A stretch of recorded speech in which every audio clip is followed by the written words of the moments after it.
chère Ségolène, Madame la Ministre, ne partez pas avec le sentiment du devoir accompli, partez avec la conviction, la certitude, vous en avez le témoignage ici, de la tâche de Mamadou, du devoir accompli.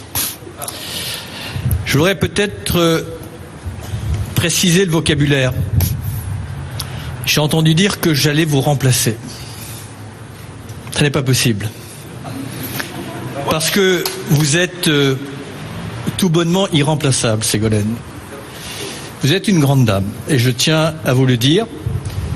J'ai été du côté de ceux qui exigeaient. Un rôle probablement dont je vais très rapidement découvrir qu'il est plus facile que d'être du côté de ceux qui réalisent. Et je sais le courage dont vous avez fait preuve. Et donc vous êtes une dame courage, et je voulais ici témoigner de notre gratitude. Vous les avez évoqués, et je ne vais pas les répéter, mais vous avez mené, avec Barbara également, Pompili, des combats difficiles. Et oui, vous me laissez un socle dans ce ministère d'acquis qui va peut-être rendre ma position un tout petit peu plus confortable. J'espère d'ailleurs être le gardien du temple et que ce que vous avez obtenu, le protéger. Et je m'y emploierai. Mais vous avez été une ministre exceptionnelle parce que vous avez compris la dimension de la cause que nous menons et nous défendons tous les trois avec bien d'autres et avec les hommes, les femmes qui sont autour de vous. C'est une cause qui nous dépasse, qui est magnifique. En fait, nous menons la bataille de l'esprit. Nous essayons tout simplement de donner du sens au progrès, à notre intelligence.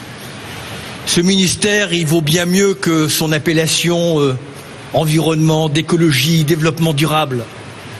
C'est le ministère du futur, c'est le ministère du vivant, de la biodiversité, c'est le ministère de la solidarité. Pourquoi est-ce que j'ai insisté symboliquement pour que dans ma fonction, je sois ministre de la transition écologique et solidaire? Parce que vous l'avez évoqué, l'enjeu écologique, c'est la clé de voûte de la dignité humaine et de la solidarité, et vous en avez intimement conscience. C'est un grand sujet. C'est un sujet éminemment social, éminemment juste, et vous avez toujours, et j'espère que je le ferai aussi, gardé à l'esprit celles et ceux qui aujourd'hui, pendant qu'on parle, sont déjà impactés soit par la raréfaction des ressources, soit par les changements climatiques. Et donc, ne doutez pas que j'essaierai l'une et l'autre d'être à la hauteur de cette mission. Je veux évidemment dire à celles et ceux qui sont là, que je vois avec ces figures tristes de vous quitter, que j'ai conscience que le jeu sans nous, sans vous, ça vaut rien. Et donc, il n'y a que le collectif. J'arrive avec mon histoire. Elle ne se confronte pas avec la vôtre, elle s'additionne. Et nous allons additionner nos histoires. Parce que c'est la famille humaine, vous l'avez dit, qui est, je dirais, au pied de sa vérité. Et donc les différences que l'on entretient parfois artificiellement, ces divergences, ces confrontations ne valent plus. Nous allons être tous gagnants. Et je veux dire aussi, parce que vous avez, dans ce domaine, beaucoup initié. Parce que, oui, l'enjeu écologique est une contrainte. Mais vous l'avez maintes fois répété, c'est aussi une opportunité.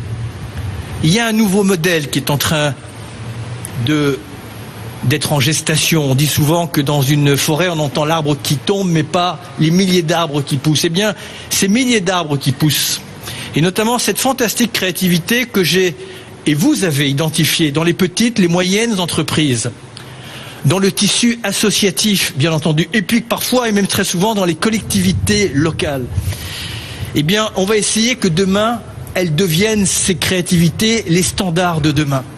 Voilà, parce que, pour paraphraser Camus quand il avait reçu son prix Nobel de littérature, notre tâche n'est pas simplement de construire un nouveau monde, il est déjà d'éviter que notre ancien monde ne s'effrite et ne s'effondre. tâche très ambitieuse dont on comprend que le premier sentiment que ça doit nous inspirer, c'est une forme d'humilité. Voilà, je voulais vraiment, Ségolène, vous dire que je n'ai jamais pu vous le dire peut-être avec autant de spontanéité, mais vous pouvez vraiment être fiers du travail que vous avez accompli, sauf que vous mettez la barre très haute par rapport à mes propres responsabilités.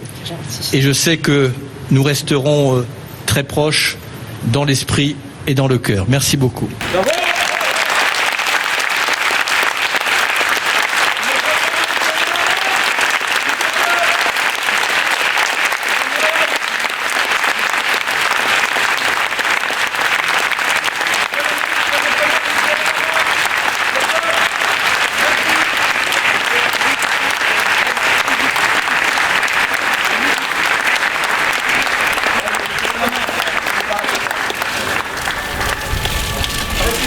Bravo!